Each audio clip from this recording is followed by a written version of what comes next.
Biglang di nagparamdam si client? Baka na-ghost ka na.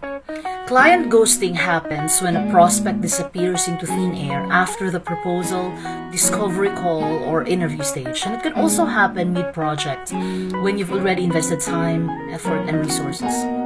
Okay, now that we know what client ghosting is, the next question is, what are you gonna do to protect yourself as a freelancer? First of all, manage your expectations. We cannot afford to be invested in all our prospects. The goal of sending a proposal or having a discovery call is to make the prospect take the next step of the funnel and make them consider your services. Okay? If you don't hear back from them within a week, there's a huge possibility they've found someone else or considered other options.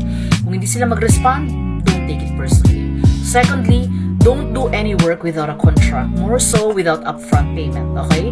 Kasi mahirap maghabol ng client at bayad when you haven't put the agreement into writing. Freelancing is a business, and let's treat it as it is. Okay, if you want to know more, follow us.